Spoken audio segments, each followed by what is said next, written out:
Hello and welcome to today's lesson. Today we're going to learn about kindness and caring. Kindness and caring means being polite, friendly, and helpful.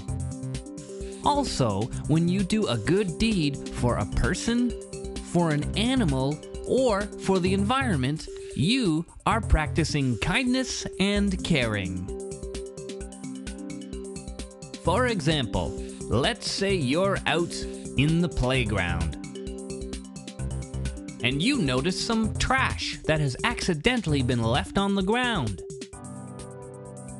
You immediately pick up the trash and place it in a proper trash can and proper recycle bin. Then, you notice a friend of yours on the swing set. You ask your friend if she would like a push to get swinging. She says yes, and you give her a nice push. Doing both of these things, picking up trash and helping a friend on the swing set, are examples of kindness and caring. Your schoolyard will be cleaner, and your friend will have fun swinging on the swings.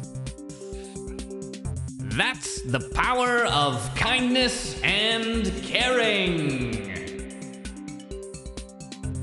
Now, here's your challenge. How can you practice kindness and caring as an individual, in your classroom, and as part of your school? Good luck in your challenge, and good luck practicing kindness and caring. Remember, kindness and caring means being polite, friendly, and helpful.